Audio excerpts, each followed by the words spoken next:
Hello everyone, this is Shailin Prasad from Terracotta Product Management. I'm here today to talk about understanding your TCConfig file and making the best of it. So, as you can see on my screen right now, I do have a tcconfig.xml file open here.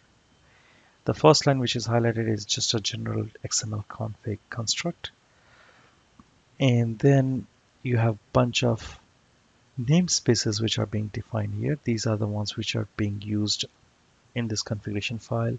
One for your off-heap resource, for your backup, for your security, and for your data. So I'm just going to go and give you a high-level construct of TCConfig. The TCConfig in Terracotta 10 is broadly broken down into two major chunks. One is your plugin section and one is your config sections, server sections.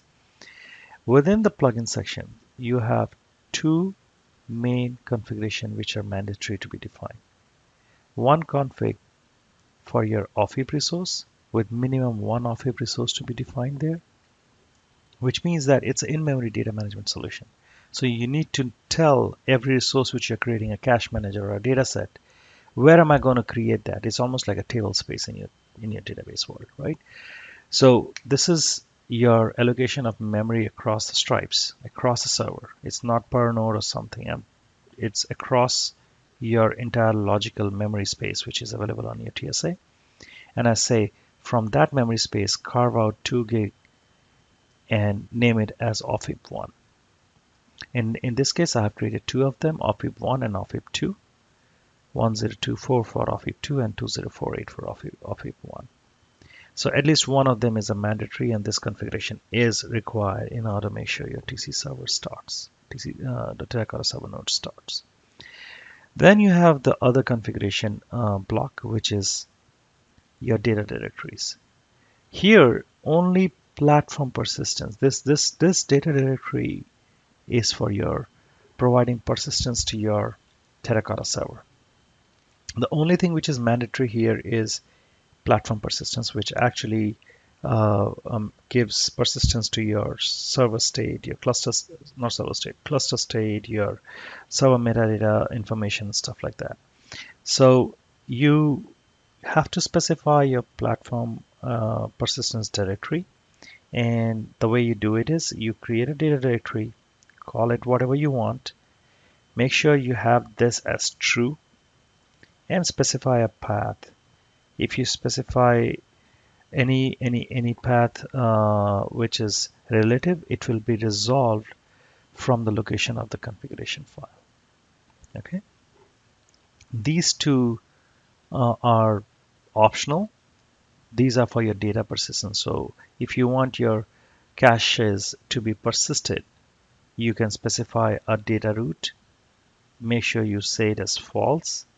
And there can be only one of these platform persistence, but there could be multiple of your data roots. So I can have one platform data persistence data directory called data root 1 for all my cache managers, and I could have one data root 2 for all my data sets. Or for data set 1, I have one data root, data set 2, I have another data root, and stuff like that. Depends upon how you want to do that. So basically you have flexibility around which server component or entities you want to back it by persistence, and you can specify a particular path for that. This is the only one which is mandatory. These are optional, and this can be multiple as you wish.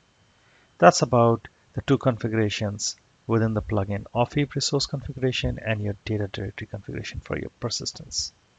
Then we have services which are available on your plugin. So there are right now two services options, one for your whitelist. So as you can see here, you can only have one whitelist file which is allowed. And what it does is, if you specify this section, this is all optional. So this is optional, this is optional.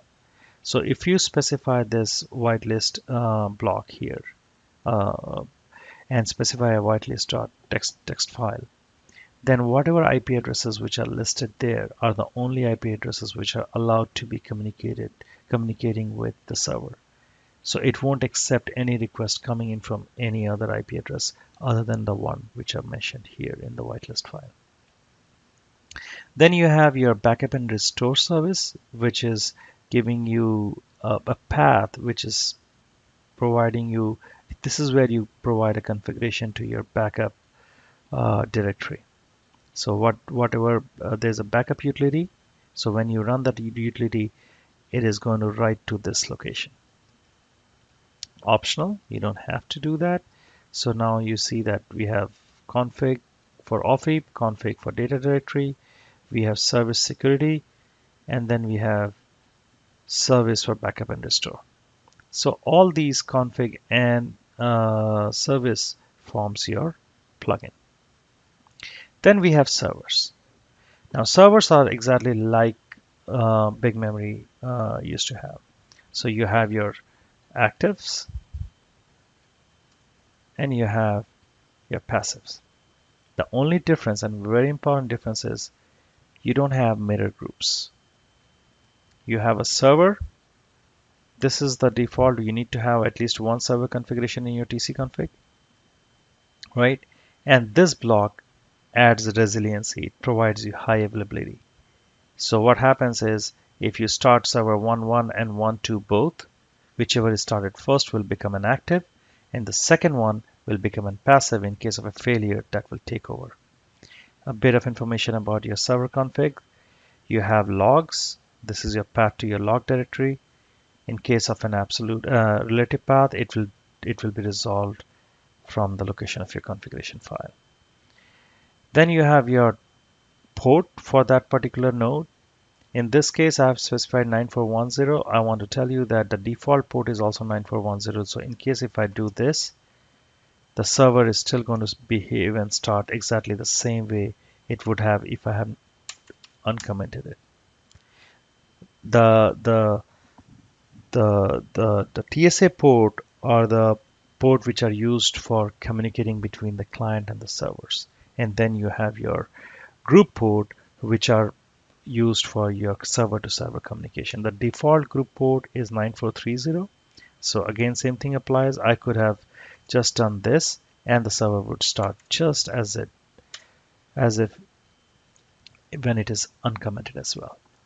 So that's your server configurations. And there is one more parameter which is very important here is the client reconnect window. Again, it is a server configuration. This is a timeout parameter which you specify.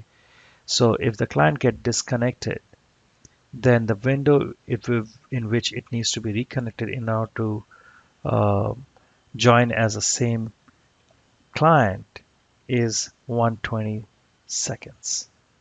So the client reconnect window is if you have a flaky network, you think your client might not come back in case of a network outage, then you might want to increase the timeout for that. By default, it is 120 seconds. So that's it on your Terracotta configuration file. I hope this was informative and you make the best of the Terracotta server by knowing what to do in your configurations. Thank you for watching this video. Bye.